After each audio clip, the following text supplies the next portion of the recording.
So let's talk about your asparagus crop today, or better yet, my asparagus crop.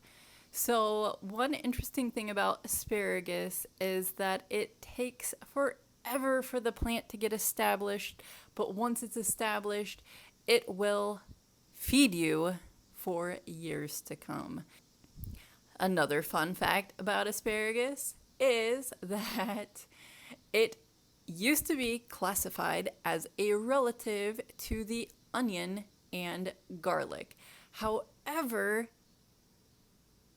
if it were related to onion and garlic, I would not eat it because I do not enjoy those things.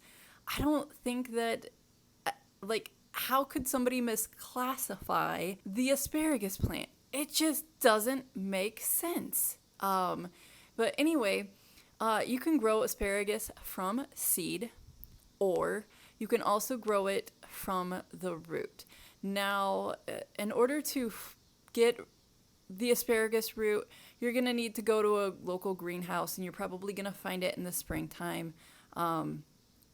So how that would work is you would find a place that in your garden or yard, or someplace that you know that you're not going to till up the ground or mow over, and you're gonna plant the root into the ground, and it's going to take 5 to 7 years before it starts producing enough asparagus that you can pick.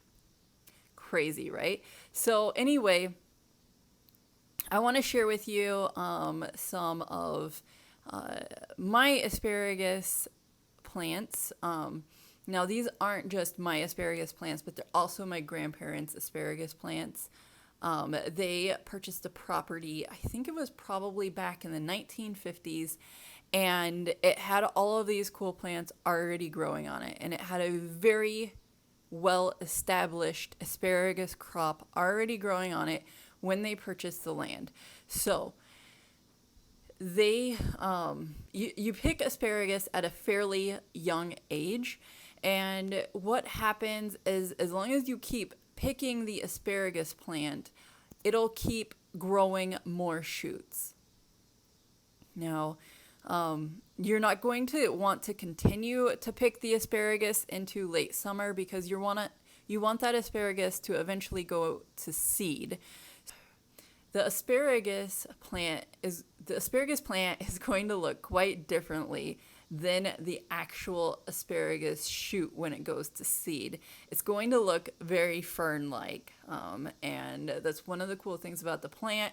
It's gonna grow tall like a tree, bush out kind of, and then these red berries are going to form on the plant. And those are the seeds. Now, I do believe that you can probably find the seeds from a local supplier, online or something. If you're interested in starting the plant from seed. I'm not sure that I recommend that or have ever done that. Well, I know that I have never done that, but when you allow the plant to go to seed as it's a mature crop, it does help with with growing the current crop that you have. So let's check out some of my asparagus. Approximately 5 years ago, I planted asparagus root in the garden, and it is becoming quite established. Now, one of the things about this this plotted area that I'm growing asparagus, my mother, and not that this is a bad thing, she decided to plant peppermint over the asparagus plot. So you can kind of have two things going on at once there. I'm not really sure that it's harmful to plant an herb over the asparagus. Both plants are perennials and they do come back year after year, even after a hard frost. So that's also nice. And asparagus is actually one of the first vegetables up in the garden. And the reason for it is that asparagus root grows down way far into the earth's surface, pulling out as much nutrients from the soil as it possibly can to grow a nutritious shoot. And the reason for this is they believe that after those hard, long winter months, asparagus is great to eat right at the beginning of springtime so that people can get a boost of nutrients. It's really a quite wonderful vegetable to eat. I choose to roast my asparagus. It also tastes pretty wonderful in the raw form. Now, one of the things about my grandparents' farm is they used to cook a lot of food, and as they got older, especially my grandmother, she would make a bunch in a pot. They would make like steamed asparagus, they would boil it. It wasn't steamed. It's something that I never really appreciated as a kid. I didn't realize the nutritional value, how much flavor was in asparagus. I just thought that it was really gross. So anytime they had leftovers, they would just throw it back out into the farm field, or so random asparagus seed would end up on other parts of the farm. So then what has happened over those years is that we have what we call wild asparagus growing all over the farm.